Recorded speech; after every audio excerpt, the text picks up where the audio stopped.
ఒక్క మంత్రి పదవి ఇవ్వనందుకు ఈరోజు ముఖ్యమంత్రి రేవంత్ రెడ్డికి చుక్కలు చూపెడతా ఉన్నాడు రాజగోపాల్ రెడ్డి గారు. ఈరోజు నిరుద్యోగులతోటి ఏ ఒక్క కాంగ్రెస్ పార్టీ కూడా నిలబడలేదు. వాళ్ళ గ్రూప్ 1 ఉద్యోగాల గురించి కావచ్చు, జియో 46 గురించి కావచ్చు, ఈరోజు తెలంగాణ రాష్ట్రంలో జరుగుతున్న 2 లక్షల ఉద్యోగాలు 100 రోజుల్లో అమలు చేస్తానని చెప్పిన ముఖ్యమంత్రి రేవంత్ రెడ్డి తీరు పరంగా చూస్తే ఏ కాంగ్రెస్ మంత్రులు ఎమ్మెల్యేలు వీళ్ళు ప్రశ్నించి గొంతించి ముందు నిలబడి ఎమ్మెల్సీగా గుర్తించబడ్డ కొందరు విద్యార్థుల యొక్క ఓట్లను భిక్ష రూపంలో విద్యార్థుల ఓట్లేస్తే ఈరోజు అధికారాన్ని పొందిన కొందరు నాయకులైతే ఈరోజు విద్యార్థులనే తిరుగుతూ ఉన్నారు. ఇలాంటి తరుణంలో 70,000 ఉద్యోగాలు ఇచ్చేసామని ప్రభుత్వం ప్రకటన చేసుకుంటుంది. ఎక్కడికి వెళ్ళినా కూడా 70,000 ఉద్యోగాలు ఇచ్చినామని చెప్తా ఉన్నది. గతంలో బీఆర్ఎస్ ప్రభుత్వం ఇచ్చిన ఉద్యోగాలను నియామక పత్రాలు అందించిన మాత్రాన ఈరోజు కాంగ్రెస్ పార్టీ ఉద్యోగాలు ఇచ్చినట్టు కాదు. ఎక్కడ కూడా నోటిఫికేషన్ రాలేదు, ఎక్కడ కూడా రిక్రూట్మెంట్ జరగలేదు, ఎక్కడ కూడా ఎగ్జామినేషన్ కూడా కాలేదు. అవి ఏమీ జరగకుండానే ఉద్యోగాలు ఇచ్చేసామనుకుంటూ డబ్బాలు కొట్టుకుంటుంది కాంగ్రెస్ పార్టీ. అయితే నిజానికి ఇదే చూసుకుంటే రాజగోపాల్ రెడ్డి గారు ఈరోజు విద్యార్థులుగా అండగా నిలబడుతూ ఒక మాట మాట్లాడడం జరిగింది. ఇదే విద్యార్థులతో పెట్టుకున్నోళ్ళు ఈ దేశంలోనే విద్యార్థులతో పెట్టుకున్నోళ్ళు ఏ రాజకీయం కోసదాకా వెళ్ళలేని పరిస్థితి. రేవంత్ రెడ్డి ఇదే విధంగా సాగితే మాత్రము ఈయన కూడా మధ్యలోనే ఊసిపోతాడు అనుకుంటూ రాజగోపాల్ రెడ్డి గారు మాట్లాడిన తీరు కూడా ఒకసారి వినుకునే ప్రయత్నం చేస్తే, యువత అనుకుంటే సాధించలేదు ఏం లేదు. యువతతో పెట్టుకున్న ప్రభుత్వం ఏది కూడా మనుగడ సాధించలేదు. నిన్న మొన్న నేపాల్ దేశంలో ఒక అవినీతి రహిత ప్రభుత్వాన్ని తీసేందుకు యువకులు పోషించిన పాత్ర మీరందరూ కళ్ళతో చూసింది, ప్రపంచం చూసింది. అంటే నిరుద్యోగ యువతని గాలికి వదిలేయద్దు. వాళ్ళు మన పిల్లలు, వాళ్ళకి ఏదైనా దారి చూపించాల్సిన బాధ్యత ఈ ప్రభుత్వం మీద ఉంది. ఆయన ఆ సందర్భంలో ఆయన మాట్లాడుతూ నిరుద్యోగులకు అండగా నిలబడుతూ ఆయన ఏమన్నాడు, ఇది మరో నేపాల్ తయారయ్యేలాగా చేసుకుంటున్నాడు ముఖ్యమంత్రి రేవంత్ రెడ్డి. ఈరోజు విద్యార్థులు పెట్టుకున్న ఏ ప్రభుత్వాలు కూడా చివరి వరకు కొనసాగలేదు, మధ్యలోనే ఊసిపోయిన వ్యవహారాలు కూడా ఉన్నాయి.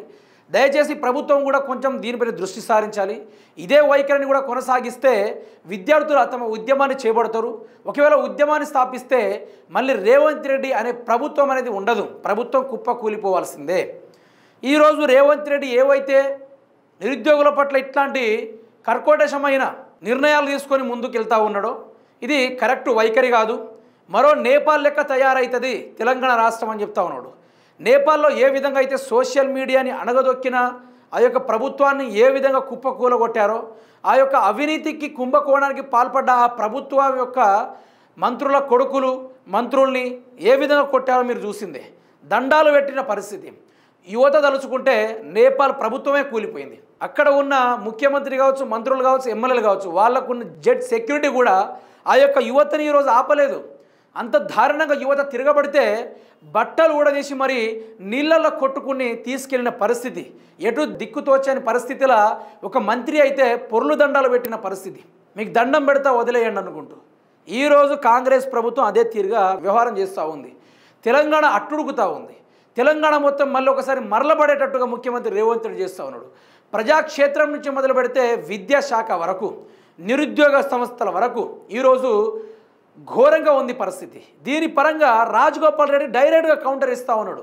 రేవంత్ రెడ్డికి వార్నింగ్ ఇస్తూ ఉన్నాడు, మరో నేపాల్ చేసుకోవద్దు. ప్రజలు తిరగబడితే వాళ్ళు తన్నడానికైనా కొట్టడానికైనా కూడా వెనకాడరు.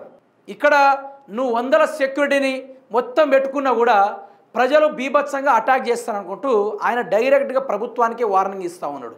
అంటే దీన్ని బట్టి ముఖ్యమంత్రి రేవంత్ రెడ్డి కూడా దీనిపైన ఎటువంటి సమీక్షలు నిర్వహించకుండా ఈ యొక్క విద్యార్థులకు ఉద్యోగాలు ఇస్తే వారి భవిష్యత్తు కూడా బాగుపడుతుంది, వారిని నమ్ముకున్న ఒక కుటుంబం బాగుపడుతుంది. అన్ని ఉద్యోగాలు ఈ యొక్క రేవంత్ రెడ్డి కుటుంబాలనే ఉంటే, అన్ని శాఖలు ఆయన దగ్గరనే ఉంటే, కేసీఆర్ ఇచ్చిన ఉద్యోగాలను ఈయన నియామక పత్రాలు ఇచ్చి ఈరోజు మేము 70 ఉద్యోగాలు ఇచ్చిన ఘనత మాదే అని కూడా చెప్తే ఈరోజు యువత చూసుకొని ఊరుకొని ఉండడానికి అంత అమాయకులు కాదు, అంత పిచ్చోళ్ళం కాదు.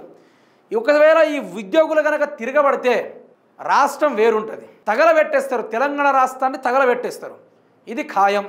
ఇది మన నోటితో చెప్పుడు కన్నా రాజగోపాల్ రెడ్డి గారే చెప్పారు.